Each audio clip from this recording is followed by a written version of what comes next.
하나님 살아계신 하나님입니다.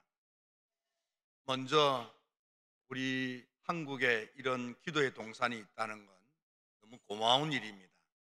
저도 신학 공부를 할 때에 물음으로 이곳에 와서 기도한 적이 있고, 그리고 세월이 지나서 우리 조영균 목사님 누워있는 산소도 가서 보기도 하고 그랬습니다.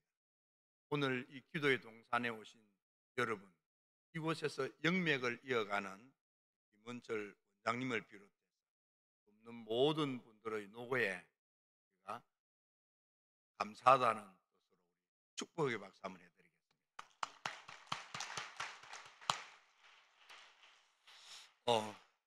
그리고 남의 집 일 같지만 사실은 한국교회에 굉장히 소망스럽고 최근 내 마음에 굉장히 기대가 되는 일이 있는데, 그것은 통합적 교단의 총회장님이신 김영걸 회장님 목사님께서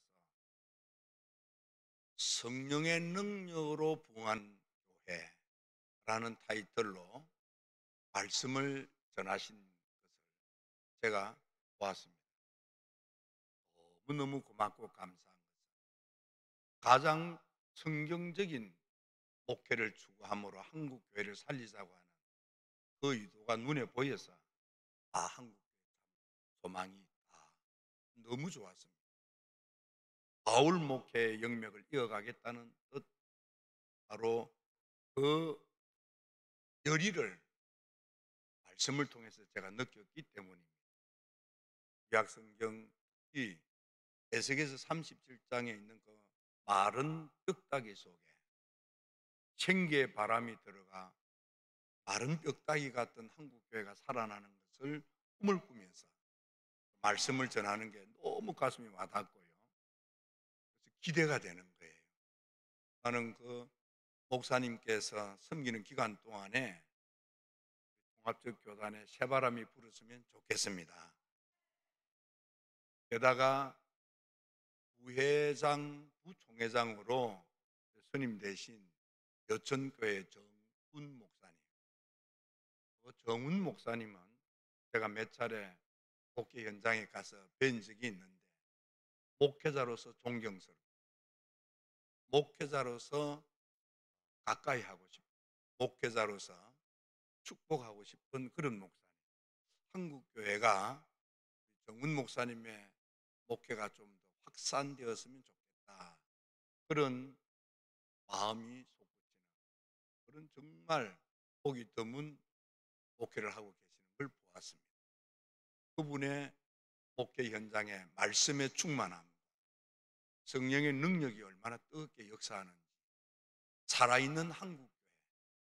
그래서 지금 한국교회가 불행하게도 코로나 핑계대고 불이 꺼진 이 한국교회, 병든 한국교회, 깊은 잠에 골아떠진 한국교회를 깨우는데 아주 필요한 그런 목사입니다. 그렇게 생각이 들고, 그런 분이 지도자로 쓰신 것에 대하여 저는 개인적으로 대단히 감사하고, 하나님 채우신 주의 종을 통해서 한국교회가 깨어나는 기적을 일으켜달라고 기도를 합니다. 나는 소식을 듣고 아직 그분께 어떤 전화를 드린 적은 없습니다. 대화를 한 적은 없습니다. 그러나 한 사람의 목회자로서 한국교회를 위해서 무릎을 꿇는 주의 종으로서 너무너무 기대가 되고 너무너무 소망스럽다 생각이 되는데, 우리 여러분들, 우리 개인적으로는 관계는 없는 것 같지만 이 시대를 살아가는 우리들이 한국교회의 가장 복음적이고 사도행전적인 그런 교회들이 살아나도록 크게 헌신하고 애써달라고 두 분을 비롯해서 그 교단에 축복의 박수 한번 해드리겠습니다. 그리고 무엇보다도 이 집회를 위해서 애쓰신 우리 강요한 목사님을 비롯한 실무자들, 한국 교회를 사랑하고 이 시대에 하나님의 나라가 이 땅에 도래되기를 열망하는 그 거룩한 열정이, 그 헌신과 수고가 열매를 맺어서 이 지저분한 한국 사회가 경건 사회로 변화되고 영적인 혁신이 일어나고 교회가 개혁되고 시대의 새바람이 부는 놀라운 역사가 목사님을 통해서 그리고 함께하는 모든 분들을 통해서 일어나게 될지어다. 예, 힘쓰고 애쓰고 노력할 때 우리도 함께 하겠습니다. 힘을 내십시오. 그런 뜻으로 우리 힘내라고 축복의 박수 한번 해드리겠습니다.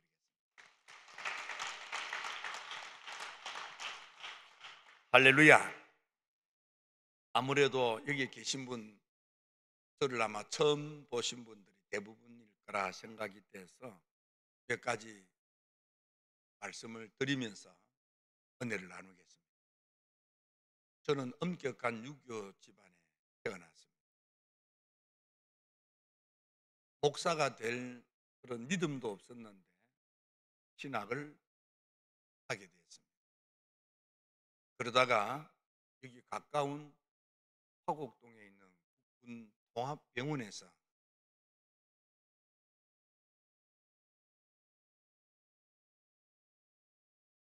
폐병 진단을 받았습니다. 왼쪽 가슴에 구멍이 뻥 뚫린 폐병이었습니다. 중증 환자였습니다. 그래서 저는 2년 동안에 폐병을 치료하는 전문 병원에, 그러니까 폐병 환자들만 수용해서 치료하는 그런 병원에 2년 동안 입원하면서 치료를 받았습니다. 1차 약을 써서 내성이 생겼습니다. 약을 받고 두 번째 약을 썼습니다. 또 내성이 생겨서 세 번째 약을 썼습니다. 잘 치료가 되어 가는 듯 하던 병, 또 내성이 생겨서 더는 약이 없는 그런 때가 됐습니다. 세 번의 약을 바꾸었지만 내성이 생겼고, 그래서 활동성 대병 환자였습니다. 기도하는 중에 깜빡 졸았는데 아주 깎아지른 큰 산이 눈에 펼쳐지고 산 꼭대기에 연못이 있고 그 높은 산 꼭대기에 예배당이 있고 졸망졸망한 산봉우리들이 펼쳐졌습니다. 그리고 오두막 몇 채가 눈에 보였습니다. 그리고 눈을 떴습니다. 잊어버렸습니다. 그래서 더는 이제 치료할 약이 없으니까 기도해야겠다는 마음이 있어서 또 병원에서 외출 허락을 받고 물어물어서 기도원을 찾아갔습니다. 그때까지는 기도원을 한 번도 가본 적이 없었습니다. 그래서 가서 보니까요, 놀라우게 기도하다가 깜빡 졸 때에 보았던 그 산이 거기 있는 거예요. 그리고 그 깎아지던 듯 높은 산 꼭대기에 연못이 있는 거예요. 그리고 거기 예배당이 있고요. 오두막집 같은 집이 몇 채가 있고요. 그리고 그 높은 산 꼭대기에 올라갔더니 아주 올망졸망한 무덤처럼 그런 느낌이 드는 산들로 새로운 산이 이렇게 펼쳐지는 그런 곳이었습니다. 지금은 그 기도원이 고신대학의 수련원, 고신대학 수양관, 고신대학 소속으로 되었습니다.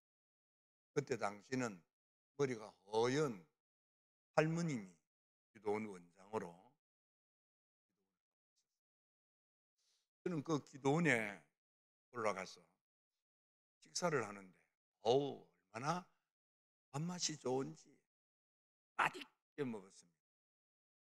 금식을 하려면은 뭐 밥맛이 떨어진다든지 입맛이 없다든지 뭐 이런 이야기를 글로는 읽었지만 저는 뭐 전혀 그렇지 않습니다. 너무 맛있는 거예요.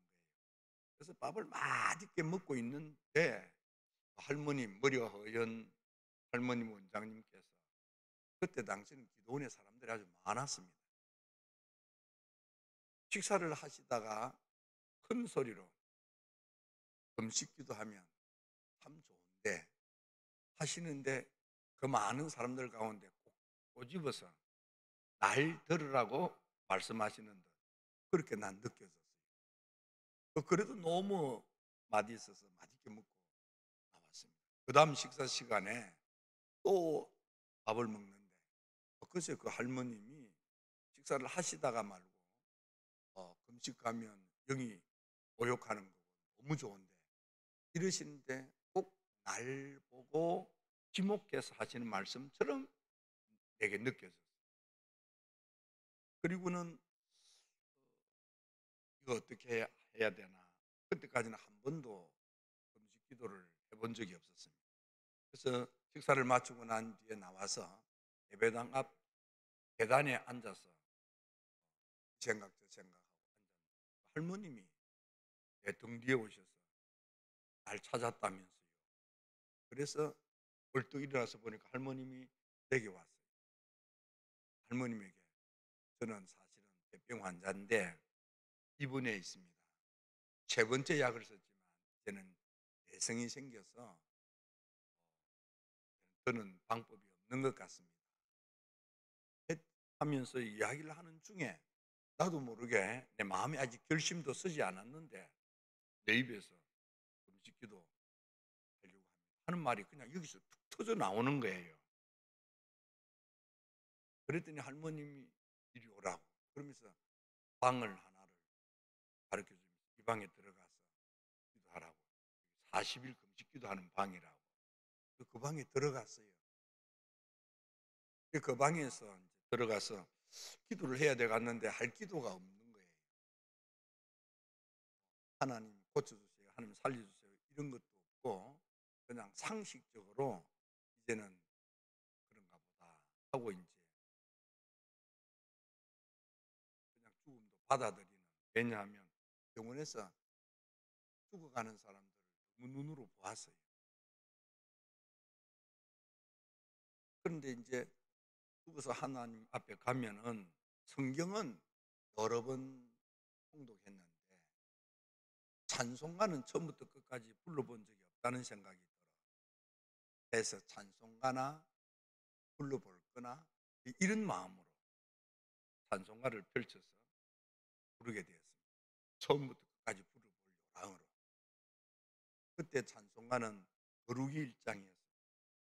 뜻을 의미하면서 거룩 거룩 거룩 하면서 한낮을 내내 그 찬양을 곱씹으며 불렀습니다.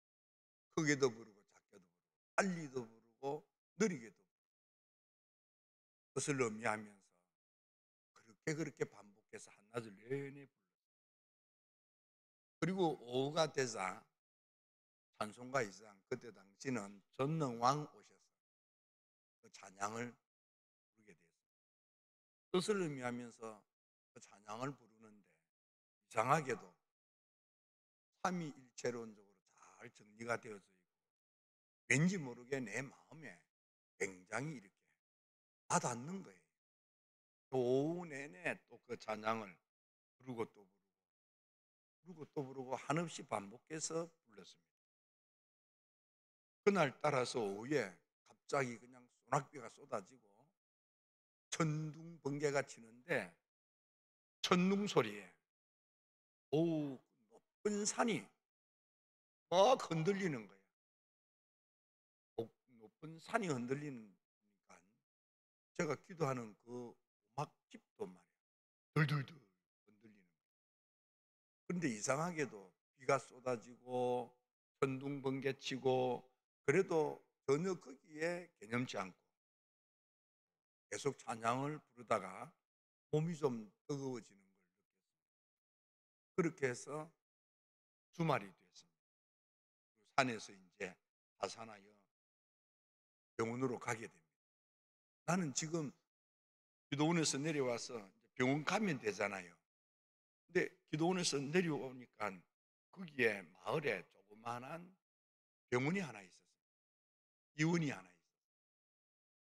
해서 이 방송실 조금 소리 좀 크게 하세요. 방송실 소리 좀 크게 하세요. 그래서 병원에 왜 그랬는지 모르게 무심결에 병원에 들어갔습니다. 그리고는 간호사가 있어서 가슴 사진 좀 찍어보자. 가슴 사진을 찍고 기다렸더니 의사 선생님이 나와서 이렇게 필름을 툭 꽂았습니다. 그리고 날 보고 왜 찍었습니까? 선생님, 저는 대병 환자입니다. 그랬더니 선생님이 어디? 왼쪽 가슴 사오굴에 구멍이, 지름이 한 3cm 정도 되는 구멍이 뻥 뚫렸습니다. 선생님이 없는데,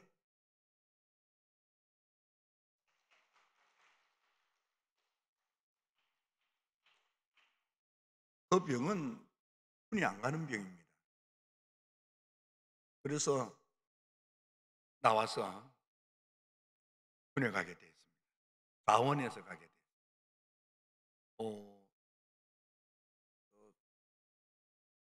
훈련소에 들어갔는데, 훈련소에 들어갈 때 내 왼쪽 귀에 중이염을 앓고 있었어요. 그래서 거기 들어가서 입소할 때에 검사를 했는데 선생님이 여길 보더니 오, 고개를 끄덕끄덕 흔드시는 거예요. 선생님, 어쨌든 훈련받게 해주세요. 그랬더니 한참 머뭇거리더니 의사 선생님이 고개를 끄덕끄덕해요. 그래서 중이염을 앓는 상태로 제가 훈련소에서 훈련을 받았습니다. 결국 왼쪽 귀는 탈이 나서 여기 용산에 있는 팔군병원에서 이식 수술을 받았습니다. 그런 과정을 통하여 저는 목사가 됐습니다. 그때까지만 해도 나는 내게 하나님이 무엇을 어떻게 하셨는지 난 알지 못했습니다. 하나님이 내게 오신 후에 하나님이 하신 일들을 듣다가 보니까 하나님이 내게 폐병을 고쳐주실 때에 흔적도 없이 고쳐주셨다는 사실을 늦게서 깨달았습니다. 여러분요, 폐병은요 반드시 자국이 남잖아요. 여기 뭐 의사 선생님도 계시고 간호사도 계실 때이고 약사도 있을 거 아니에요. 폐병은 흔적이 남습니다. 저는 하나님이 흔적도 없이 깨끗하게, 더구나 왼쪽 가슴에 지름이 3cm 정도 되는 구멍이 뻥 뚫린 그런 폐병 중증 환자인데 하나님이 그렇게 깨끗하게 고쳐줬다는 사실을 뒤늦게 알았습니다. 그만큼 저는 하나님이 내게 행하신 일이 무엇인지를 모르는 채 목회를 해왔습니다. 그러다가 하나님이 제게 오신 일이 있었는데 하나님이 왜 나같이 질질 맑고 어줍다는 사람에게 오셨을까 돌이켜 보니까 제가 생각할 때는 한국의 이 많은 교회들 가운데 교회 중직들이 토요일마다 모여서 하나님, 주의 종입니다, 주님이 써주세요 하고 기도하는 모습이 너무 아름다워서 그래서 하나님께서 내게 오셨다. 저는 그렇게 고백하고 싶습니다. 왜냐하면 우리 교회의 장로님들이 매주 토요일마다 모여서 교회의 모든 일들을 위하여 기도하기 시작했습니다. 장로님들 일이 바빠서 못 나오시는 것은 축복입니다. 장로님들은 일이 많아서 할 일이 많은 것이 축복입니다. 그러나 은퇴를 했다든지 시간이 틈이 나면 그때는 꼭 오세요 하고 매주 토요일마다 모여서 유아들을 위해서, 그리고 유치부를 위해서, 유년부를 위해서, 초등부를 위해서, 중등부, 고등부, 대학부, 청년부, 요구를 위하여 입원한 환자를 위해서, 사업하는 이들을 위하여, 결혼하는 이들을 위하여, 이런저런 교회의 모든 문제를 놓고 기도 제목을 던져주면 와글와글 통성으로 기도했습니다. 그리고는 주일 예배를 위해서 기도. 마지막 기도는 자리에 일어나서 담임 목사님을 향하여 손을 들고 하나님께 간절히 기도하는 시간을 가졌습니다. 저는 하나님께서 왜 중직들이 매주 토요일마다 모여서 손을 들고 하나님의 종이지 않습니까? 하나님 붙들어 써주세요. 이 기도하는 모습이 너무 아름다워서, 너무 하나님 마음에 들어서, 그래 은혜 받을 준비가 되어 있지 않는 저 같은 인간에게 하나님이 두렁청 찾아오셨다고 그렇게 고백하고 싶습니다. 왜냐하면 나는 하나님 이런저런 은혜 주세요 이런 기도를 나는 하지 않았습니다. 나는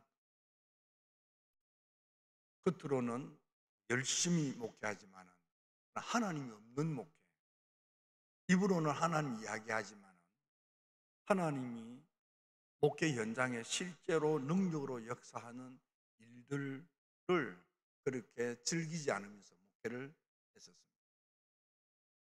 근데 그런 내게, 은혜를 받을 준비가 덜 된 내게 장로님들의 기도를 하나님이 들으시고 두rum청 하나님께 찾아오시고, 하나님이 오신 이후에는 내가 납득하고 수용할 수 없는 일들이 내 눈앞에서 일어나기 시작합니다. 그러면서 제 목회가 달라지고 사역이 달라졌습니다. 우리 교회에 놀라운 역사가 일어났습니다. 초창기 이런 역사가 막 일어나니까 전국에서 사람들이 예배당이 차고도 넘치게 모였습니다. 하나님이 제게 몇 가지 말씀을 들려주셨습니다. 적은 교회도 내 교회다. 적은 교회를 도우라. 그래서 우리 교회 모든 버스를 없앴습니다. 다른 교회 가세요라는 말은 참 할 수가 없었어요. 가까운 교회, 또 주님의 교회, 굳이 꼭 우리 교회 와야만 될 이유가 없다. 그래서 그때 교인들을 실어 나르는 버스들을 다 없앴습니다. 아우성이지요. 버스 돌려주면 좋겠다. 그런데도 하나님이 그걸 원치 않았습니다. 그래서 버스 다 없앴습니다. 그리고 다른 교회에서 오신 분들은 다 본교회로 돌아가라고 했습니다. 그리고 드리는 헌금도 본교회 가서 가지고 오는 선물도 제가 받지 않았습니다. 본교회 목사님에게 그렇게 했습니다. 하나님께서 말씀하시는 것 가운데 하나는 조심해라. 네가 하는 게 아니고 내가 하는 거다. 하나님이 하시는 일입니다. 저는 내가 좀 능력이 있었으면 좋겠어요. 겸손을 가장하는 것이 아니고 실제로 저는 능력이 없어요. 하나님이 하시는 거예요. 여러분요, 하나님은 살아계신 하나님입니다. 맞습니까? 하나님 살아계신 하나님이십니다. 많은 사람은 하나님은 생각 속에, 상상 속에, 또 먼 훗날 천국에서나 가서 뵐 수 있는 하나님, 하나님이 막연해요. 그렇지 않습니다. 하나님은 말씀 안에 기록된 바로 그 하나님이 우리가 믿는 하나님입니다. 이 말씀은 연구의 대상이 아니고 이 말씀은 실천의 대상입니다.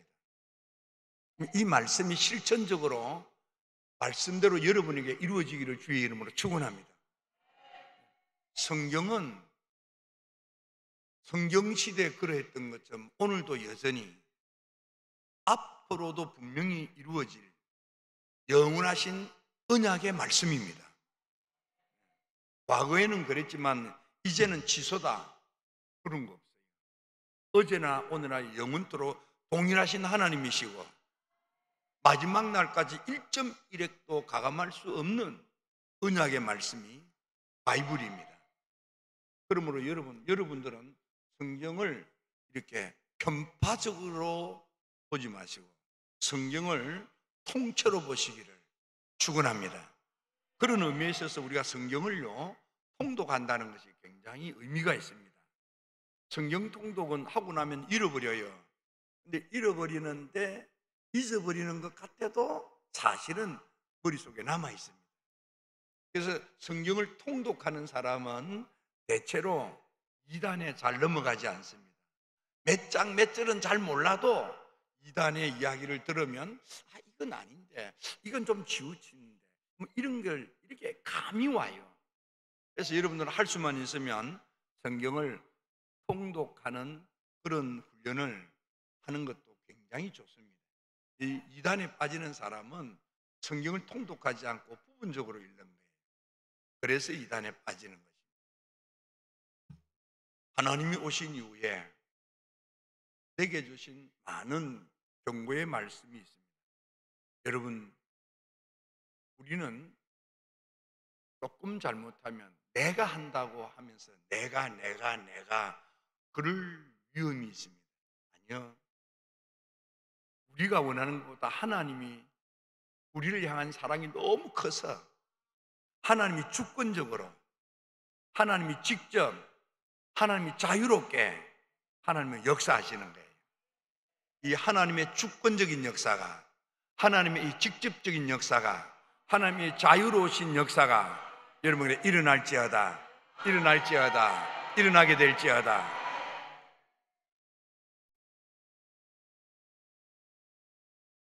우리 모든 교회가 주목해야 될, 우리 모든 교회가 본받아야 될, 우리 모든 성도들이 추구해야 될 교회는 예수님이 목회했던 복음서와 같은, 사도들이 목회했던 사도행전과 같은 것입니다. 그러면 모든 교회가 본받아야 될 교회는 복음적이어야 하고 사도적이어야 합니다. 여러분, 반드시 복음적이기를 축원합니다. 사도적이기를 축원합니다. 복음적이라는 말은 예수님이 목회했던 복음서와 같은 일들이, 사도들이 목회했던 사도행전과 같은 성령의 능력이 역사하는 교회입니다. 그러면 우리들의 교회는 반드시 복음적이어야 하고 사도적이어야 합니다. 복음적일지어다, 사도적일지어다. 바로 이런 차원에서 통합적 총회장님 김영걸 회장님이 또 부총회장님인 정문 목사님의 목회가 저는 굉장히 소망스럽고 한국교회의 희망이다. 너무 저는 개인적으로는 고맙고 참 감사하다, 그런 생각을 가지고 있습니다. 모든 교회들이요 교파와 교단과 상관없이 복음적이어야 하고 사도적이어야 합니다. 그러므로 복음적일지어다, 사도적일지어다. 그럼 복음적이라는 것은 무엇입니까? 태초에 말씀이 있었고 말씀이신 그분이 생명의 빛을 가지고 인간의 육을 입고 이 땅에 오셨는데 그분이 우리 주님 예수님이십니다. 그 예수님이 복음서의 목회를 어떻게 시작합니까? 요단강에서 물로 세례를 받고 믿음으로 기도할 때 하늘이 열리고 그러자 성령이 임하시고 하나님의 음성이 말씀 진리로 들려졌습니다. 여기에 중요한 포인트가 있습니다. 예수님도, 하나님이신 예수님도, 성육신하신 우리의 그리스도도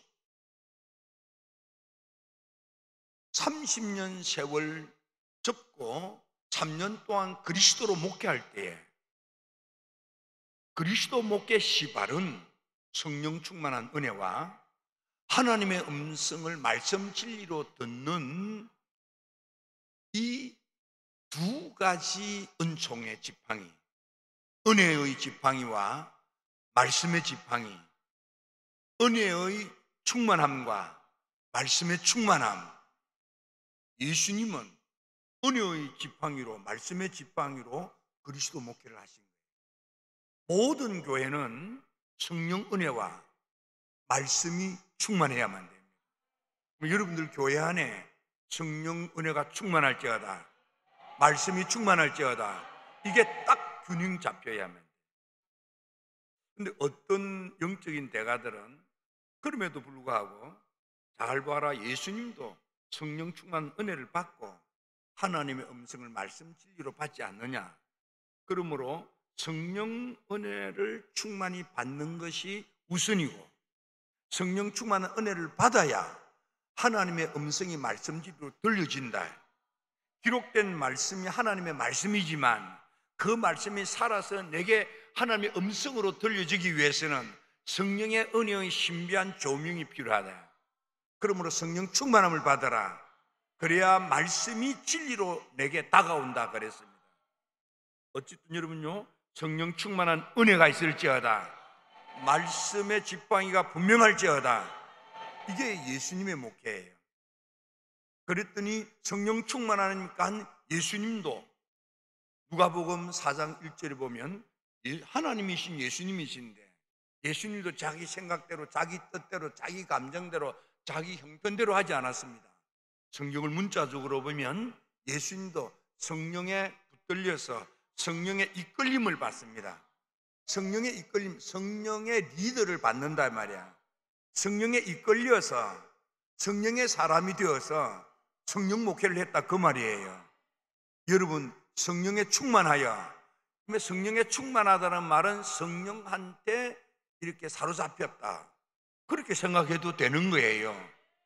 좀 세속적으로 표현하면 성령 하나님께 멱살을 잡혀서 줄줄 끌리는 거예요. 그 리드 당하는 거예요. 그 성령의 강권하심이야. 성령 충만하여 성령의 강권하심이 여러분의 삶에 일어나게 되기를 축원합니다. 그때의 성령의 열매가 맺히는 거예요. 예수님도 성령의 충만함을 받고 성령에 이끌려서 마귀와의 싸움에서 이기는 거예요. 영적 싸움에서 이기는 거예요. 그래서 성령의 능력이 더 충만해지고 병 고치는 능력이 충만해지고 그리스도로 목회하는 거예요. 여러분, 이 영적인 충만함이 여러분에게 일어나게 될지어다. 그래서 두 가지, 주여 나에게 성령 은혜를 충만케 하옵소서. 주여 나에게 말씀 진리로 충만케 하옵소서.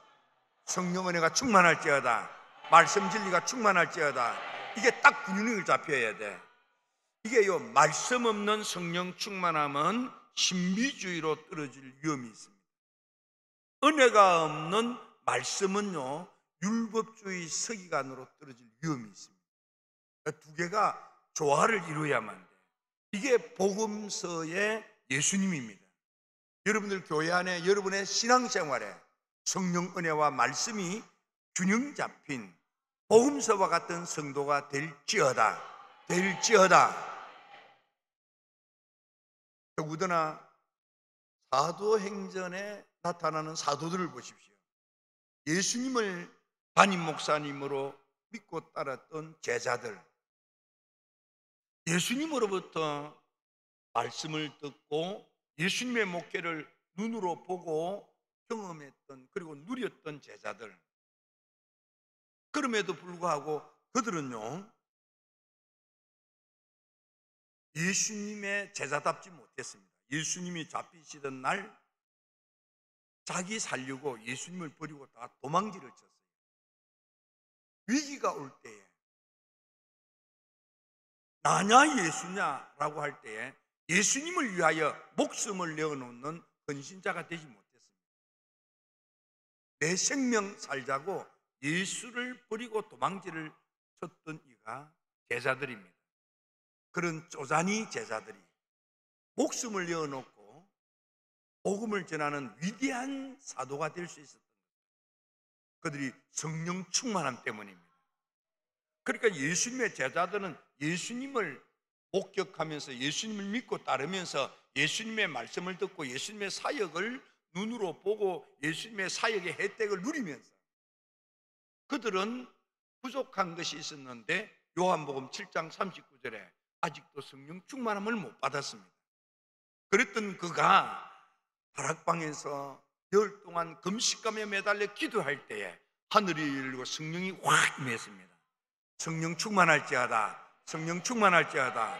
그러자 드디어 예수님으로부터 3년 동안 보고 배웠던 양육받고 훈련받았던 그들에게 성령의 능력이 임하자 위대한 사도로 목회하여 성령의 능력이 역사하는 사도가 되어서 사도행전의 부흥을 이루었던 것입니다. 그렇습니다, 여러분.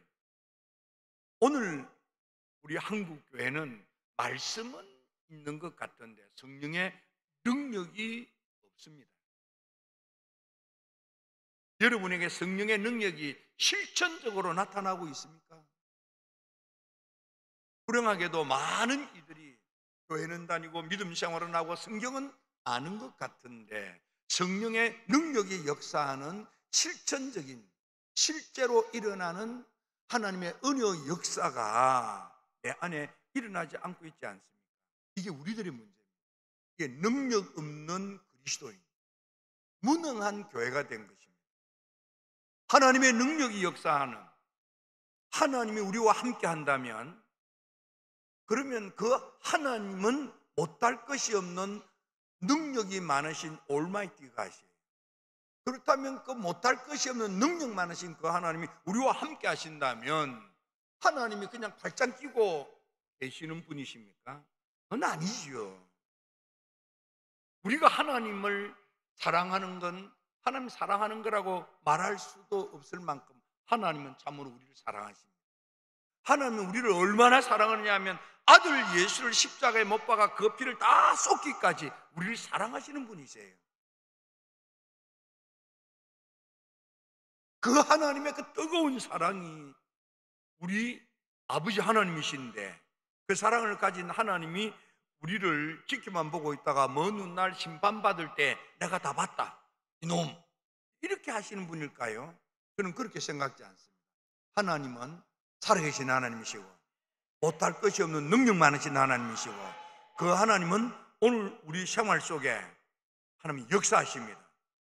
하나님이 우리와 함께 한다면 살아계신 하나님의 능력이 우리를 통해서 우리 생활에 실천적으로 일어나야 그분을 제대로 믿고 사는 것입니다. 우리 예수님을 믿는다는 것은 그분을 모시고 사는 거예요. 하나님을 나의 아버지로, 예수님을 나의 그리스도 메시아 구주로 모셨다면 나와 함께하는 하나님이, 내가 모신 그분이 내 삶의 현장에서 나를 사랑함으로 내게 긍휼이, 내게 자비가, 내게 그분의 인자가 능력으로 나타나야 그게 옳습니다. 그럼 여러분, 하나님의 능력을 제한하지 마시고 주여 내가 여기 있나이다, 내게 오시옵소서, 그분을 원하십시오, 그분을 열망하십시오, 그분을 갈망하십시오. 영국 부흥을 일으켰던 웨슬리, 이 웨슬리가 부모님으로부터 보고 들으면서 자랐던, 학교에서 배웠던 하나님에 관한 신학적 지식으로 머리에 꽉 차 있었어요. 그러나 가슴은 뻥 뚫려 있었어요. 하나님에 대하여 아는 것은 많은데 그러나 마음에 와닿는 게 없었어요. 그랬던 웨슬리가 성령 충만한 은혜를 받자 그때 비로소 눈이 열리고 깨닫게 되었습니다. 아하, 하나님은 살아계신 하나님이시구나. 어제나 오늘나 영원토록 동일하신 하나님이시구나. 성경시대에 그러했다면 오늘도 여전히 앞으로도 계속 이루어질 영원하신 하나님, 그 하나님의 언약의 말씀대로 실천적으로 내 생활 속에 이루어져야 되구나를 깨달았습니다. 이 깨달음이 여러분에게 실천적으로 일어나게 되기를 축원합니다. 그래서 웨슬리 목사님을 통해서 놀라운 하나님의 능력이 나타나기 시작하는데, 이것이 영국 부흥이고, 이 영국 부흥의 그런 역사가 미국으로 건너가서 미국 대부흥이 일어나고, 그 불이 꺼졌다가 다시 불이 일어나는 두 번째 부흥, 그리고 꺼졌다가 세 번째 부흥, 그리고 1900년이 들어오면서부터 일어나는 오순절 운동, 이렇게 이어서 오는 거예요. 이 은혜의 불이 오늘 한국교회에 다시 필요합니다. 1903년에 불붙었던 한국교회, 1907년 장로교의 그 불이 이어졌습니다. 이 부흥의 불이 오늘 이 시대에 다시 필요합니다. 우리 한국 기도의 동산인 오산리 기도원에서부터 오신 여러분들을 통해서 이 성령불이 다시 불붙기를 주의 이름으로 축원합니다. 주목해야 될 게 있습니다. 우리가 기도하고 하나님의 그 신비한 능력의 역사가 나를 통해서 일어난다 할지라도 그게 다 복음적이고 사도행전적이냐, 그렇지 않을 수도 있다는 데 문제가 있습니다. 기독교 역사에 보면 신비한 역사가 있는데 그것이 복음적이지 못하고 사도적이지 못하면 그게 다 이단이 되는 거예요. 거기다가 한 가지 더 기억해야 될 게 있습니다. 고린도전서 14장에 보면 사도 바울이 놀라운 12장부터 시작해서 13장, 14장으로 이어지는 그런 성령의 신비한 능력의 역사, 은사들이 나타나는데, 그 성령의 놀라운 신비한 은혜의 역사의 가장 핵심은 사랑인 것입니다. 아무리 방언을 한다 해도, 아무리 예언이 있다고 할 때도, 아무리 성령의 놀라운 그런 능력의 역사가 있다고 할지라도 거기에 사랑이 충만하지 아니하면 그건 성령의 역사가 아닐 수 있다는데 여러분 주의해야만 돼요. 무엇보다도 교회론이 분명해야만 됩니다. 아무리 신비한 은혜의 역사가 나타난다 할지라도 교회에 덕이 되지 아니하면 마귀 역사할 수 있습니다. 교회 영적 질서를 어지럽히고 교회 목사님의 목회를 방해하는 그런 잘못된 것은 다 마귀 역사일 수 있습니다. 아무리 방언이 터지고 예언의 은사가 있고 치유가 있고 능력의 역사가 있다고 할지라도 교회에 덕이 되게 해야만 돼요. 교회에 덕이 되지 아니하면 교회를 무너뜨리는 거예요. 교회를 무너뜨리는 것은 마귀 역사일 수 있어요. 웨슬리는 이걸 깨달았어요. 그래서 교회에 덕이 되지 아니하면 그거는요 뭐냐 그러면은 마귀 역사일 수 있는 거예요. 그래서 여러분들이 신비한 은혜 역사가 아무리 있다고 할지라도 반드시 목사님의 목회 지도를 받으셔야만 하고 목사님의 영적인 양육 훈련을 받으셔야만 되는 것입니다. 꼭 이 기도원에서 특히 이 불 꺼진 이 시대에 기도원 오신 여러분들이 교회 안에서 교회에 덕이 되게 하셔야만, 교회에 유익이 되게 하셔야만 한국교회 소망이 있습니다. 예, 은혜파라고 여기는 내가 교회에 덕이 되지 아니하면, 목사님 목회에 유익이 되지 아니하면 여러분들 때문에 하나님의 은혜 역사가 제한받고 방해받는 거예요. 그래서 여러분들은 내가 복음적인가 사도적인가 그리고 교회에 유익한가, 이 세 가지를 늘 두고 봐야 합니다. 그럼에도 불구하고 웨슬리는 내가 받은 은혜가 이게 진짜 복음적이고 사도적이고 교회가 유익한가를 판정하기 위해서는 세 가지를 주목해라 그랬습니다. 내가 신비한 은혜의 체험이 있을 때에 내 믿음이 더 충만해지는가, 내 믿음이 예수님이 날 위하여 죽으셨네, 예수님이 내 주님이시네, 예수님 때문에 내가 살았네, 이게 더 분명해지는가, 이게 더 강화되는가, 그리스도로 충만한가, 그건 진품이라는 거야.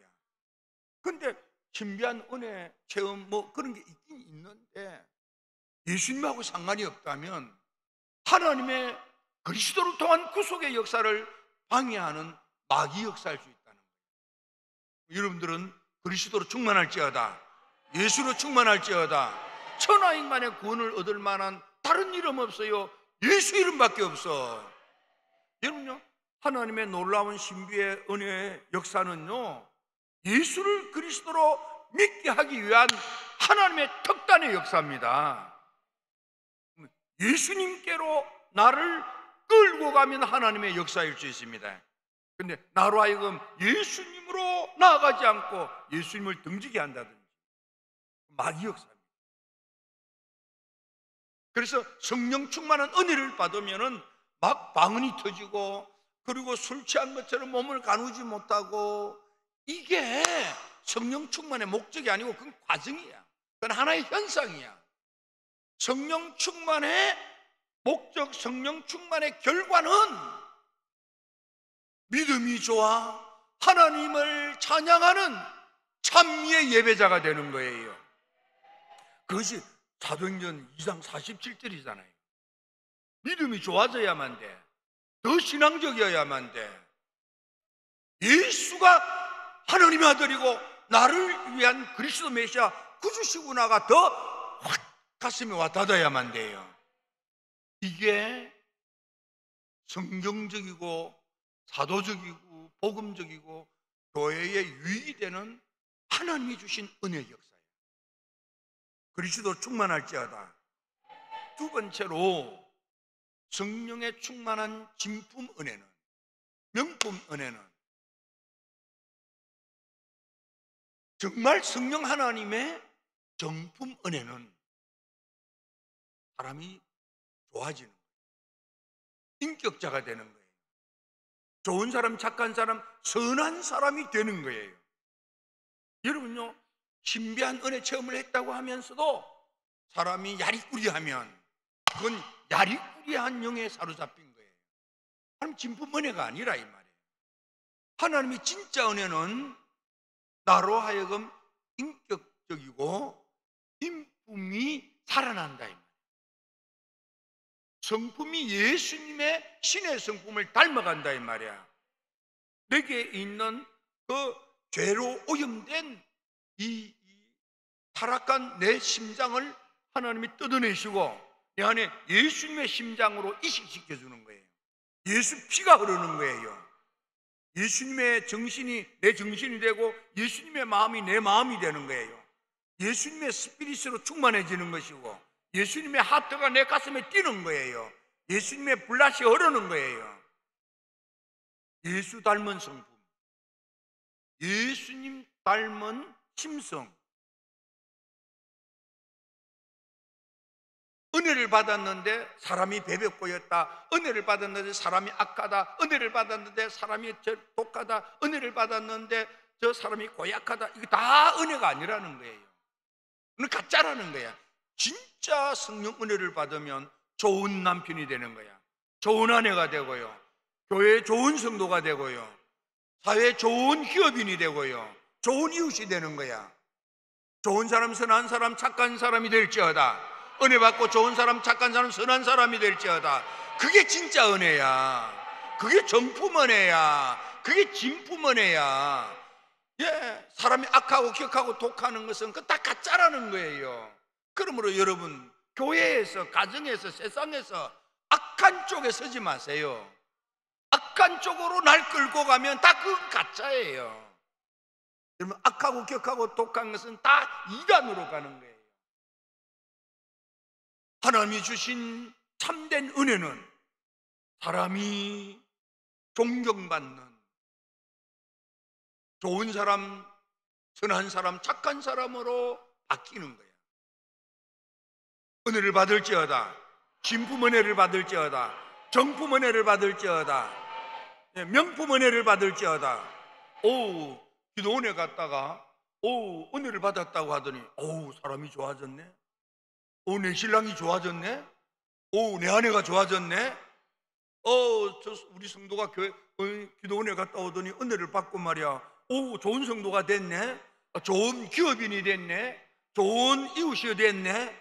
이런 분이 되셔야 그게 진짜 은혜라 이 말이야. 오, 기도원에 와서 기도하고 은혜 받았다고 하더니 사람이 고약하게 됐네. 그건 마귀 역사라는 거예요.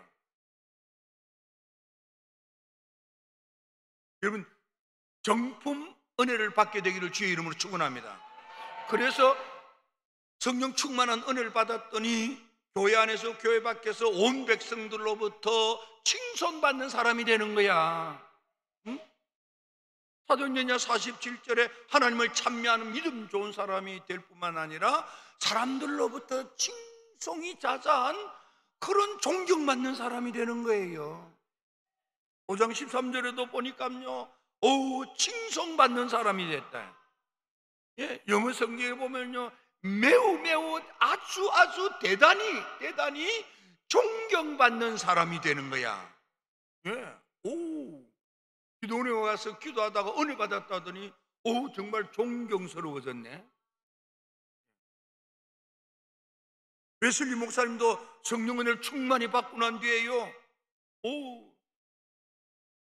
기록에 남기기를 나도 모르게 나는 존경받는 사람이 되어 있다. 많은 사람들이 여기도 와주세요, 저기도 와주세요 하는데 내가 그 일정을 소화할 수가 없게 되었다. 이런 기록이 남아있어요. 여러분, 은혜를 받고 좋은 사람이 될지어다, 좋은 신랑이 될지어다, 선한 아내가 될지어다, 선한 기업인이 될지어다, 교회에서 덕이 되는 성도가 될지어다, 목사님 목회에 유익이 되는 일꾼이 될지어다, 좋은 사람, 착한 사람, 선한 사람이 돼야 그게 진짜 성령 은혜라는 거예요. 교회에 덕이 되는 여러분이 되기를 축원합니다. 교회에 유익이 되기를 주의 이름으로 축원합니다. 목사님의 오른팔 왼팔을 섬기는 아론과 훌이 되기를 축원합니다. 저도요, 엄벙덤한데 우리 장로님들이 좋은 장로님이 되니까 제가 이렇게 목회하고 은퇴하고도 이렇게 뛰어다닐 수 있는 거예요. 여러분들 좋은 분 되기를 축원합니다. 좋은 분이 될지어다, 선한 분이 될지어다, 착한 분이 될지어다. 어떤 교회도 악한 편에 서지 마십시오. 독한 사람 되지 마십시오. 격하지 마십시오. 성질 부린다 그 말이에요. 성질 부리는 사람 다 아직도 덜 된 사람이에요. 웨슬리 목사님이 성령 충만한 은혜를 받았더니 하나님의 은혜가 내 성질을 다 죽여놓아가지고, 성질이 다 죽은 사람이 되기를 축원합니다. 그래서 사람들이요, 성질을 내면 좋아하는 사람이 없어요. 부부 사이도 알고 보면 성질 내서 그래요. 그래서 화를 내는 것은 하나님의 뜻을 이루는 게 아니에요. 격해지는 것, 욱하는 것, 다 마귀 역사입니다. 그래서 악한 영 마귀 사탄은요, 우리의 감정이 그들의 놀이터입니다. 그러면 여러분, 감정의 사람이 되지 마시고 은혜의 사람이 되기를 축원합니다. 성령의 거룩한 감동에 충만할지어다. 여러분, 이 성령의 충만한 은혜를 받으면 그러므로 우리는요, 사람이 경건하고 거룩하고 성결하고 성화되는 것입니다. 진품 은혜는 우리를 경건하게 합니다. 그래서 웨슬리 목사님이 은혜를 받았느냐? 진품 은혜는 쏘가지가 경건해진다. 생각이, 마음이 경건해지지 아니하면 마귀 역사할 수 있어요. 여러분들 스스로가 압니다. 내 쏘가지를 내가 알잖아요. 성령 충만한 은혜를 받고 경건하게 될지어다. 그 경건이 충만하면 거룩하게 행동하는 거예요. 그래서 성결한 삶을 사는 거야. 성화의 길을 걷는 거예요. 성령 은혜 충만히 받고 경건할지어다, 거룩할지어다, 성결할지어다, 성화의 길을 걸을지어다. 아멘입니까? 이게 거룩 운동이야. 이게 거룩 운동. 우리 장 목사님이 이 운동을 주도하는 것은 바로 이 성령 은혜의 진면목을 알기 때문에. 여러분, 오늘 우리 한국교회 성도들이 성령 충만한 은혜를 받고 경건해져야 소망이 있습니다.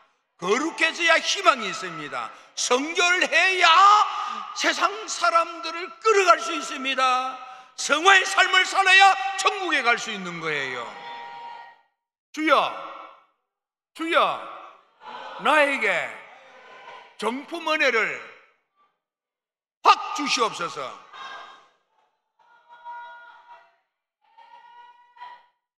아무리요, 영적으로 충만하다, 영적으로 아주 깊은 사람이다, 영적으로 굉장하다.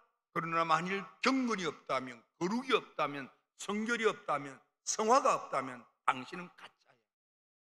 기독교 역사의 모든 시대를 통틀어 보면 어느 나라든지 상관없이 경건과 거룩, 성결과 성화가 없을 때는 다 이단으로 몰락합니다.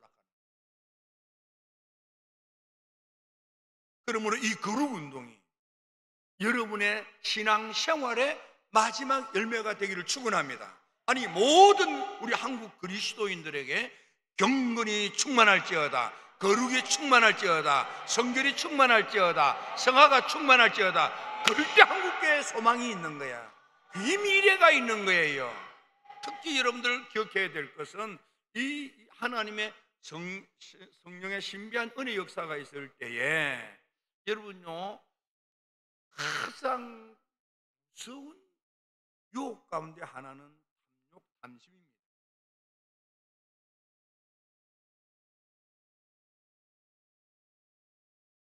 주님께서 자기 양무리로부터 나는 것으로 먹고 사는 것은 옳습니다. 그런데 다니면서 복음을 하는 것은 아닙니다. 거저 받았으니 거저 주는 거예요. 구약 시대에 엘리사가 나아만의 문둥병의 치료에 놀라운 역사가 있을 때 나아만은 출발하면서부터 내가 이 문둥병의 치유를 받으면 감사해야지 하고 준비하고 왔어요. 하지만 엘리사는 받지 않았어요. 그게 구약의 전통입니다. 신약의 예수님도 너희는 거저 받았으니 거저 주라고 했습니다.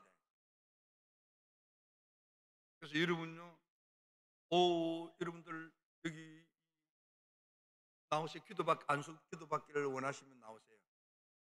제가 이 선교 사업을 위해서 이런 사업을 하려고 하는데 100만 원 헌금할 사람 나오세요. 내가 100만 원짜리 안수를 해주겠습니다 라는 식의 그런 거 조심해야만 돼요. 그렇게 했던 이들의 끝이 다 망했어요. 한국도 그랬고 미국도 그랬고 유럽도 그랬고 온 세계가 그러합니다. 제일 첫 번째 오는 유혹이요, 돈입니다. 만몬입니다. 근데 그게 어려워요. 쉬운 게 아니에요. 쉬운 게 아니에요. 쉬운 게 아니에요. 미국의 대부흥 때도요, 다 자비랑 선교를 해요. 그러니까 먹고 살기가 얼마나 버거워요. 그래서 침례교회 목사님이요, 나는 이제 날 청하려면 사립에 내놔, 이렇게 했다가요 막 난리 법석이 났어요.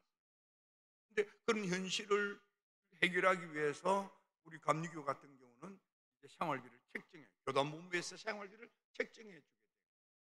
복음을 전하는 것으로 모금하는 거예요. 전통이 아니에요.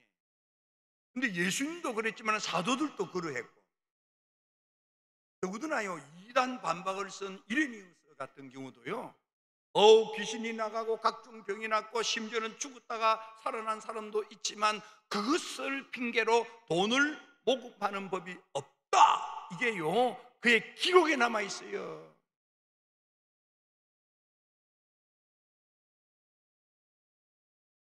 자기 교회에서 우리 교회가 이걸 합시다 해서 그거 하는 거는 괜찮아요. 근데 남의 양들한테 가서 하는 건 아니라 그 말이에요. 이 기독교 전통이에요. 어떻게 할 거냐, 그건 여러분들이 하는 거예요. 근데 기독교 역사를 살펴보니까, 그리고 영적 대가들의 면면을 보니까 그들은 탐욕의 유혹을 이겼다. 그래서 청빈으로 가는 거예요. 그래서 청빈으로 가는 거예요. 그러나 그 교회가 살펴주는 거예요. 아름다운 거예요.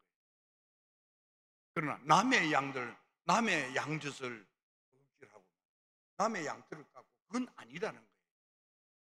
그러므로 여러분들 자기 교회에서 예물 드리고 자기 교회에서 섬기시기를 축원합니다. 네, 그렇게 해야만 돼요. 11조 가지고 장난치지 마. 11조는 내 재단에 내 하나님께 내 두 손으로 올려드리는 거예요. 어쨌든 결론은 교회에 덕이 되어야 옳습니다. 교회에 덕이 되지 아니하면 아닙니다. 그리고 모든 유혹 가운데 가장 무서운 유혹이 탐욕과 탐심입니다. 그래서 그것은 우상숭배라고 해요.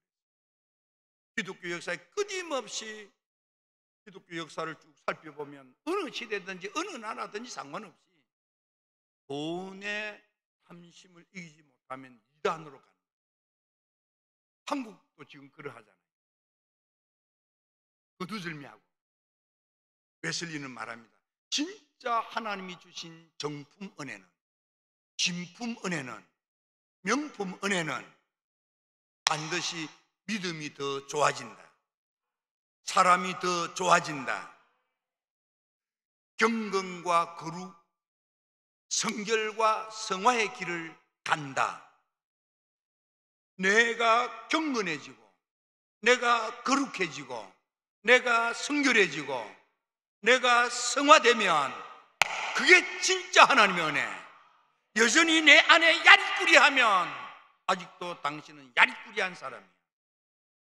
우리 모두는 성령 충만함으로 말미암아 하나님이 내게 경건케 하시고, 하나님이 나를 거룩하게 하시고, 하나님이 나를 성결하게 하시고, 하나님이 나를 성화되게 하시는, 나를 변하여 새사람 되게 하는, 죄의 찌들어 죄에 오염된 아주 속물건설에 찌들어서 속된 짓을 하는 폐역하기 거지없는 하나님의 우선 진도의 신발을 받고 주옥 불구덩이에 꼬꾸라져 멸망당할 수밖에 없는 나를 그분이 오셔서 경건하게, 거룩하게, 성결하게, 성화되게 변화시켜주시는 새사람이 될지어다. 새사람이 될지어다. 새사람이 될지어다. 이게 진품 은혜야. 이게 정품 은혜야. 이게 명품 은혜야. 이 은혜로 충만할지어다. 한국교회가 이 은혜가 주렁주렁 열매 맺을 때에 한국교회 미래가 있습니다. 소망이 있습니다. 희망이 있습니다. 그래서 나는 장 목사님을 너무 귀하게 여기고, 우리 모두가 다 이런 이름을 붙이지 않아도 교회 안에서 일어나야만 하겠습니다. 오늘 가슴 높인 만큼 드리겠습니다. 하나님 나로 하여금 예수로 충만하게 하시고 신의 성품을 닮아가게 하시며 경건하게 하옵소서, 거룩하게 하옵소서, 성결하게 하옵소서, 성화되게 하옵소서. 주의 이름을 부르며 기도합니다. 주여!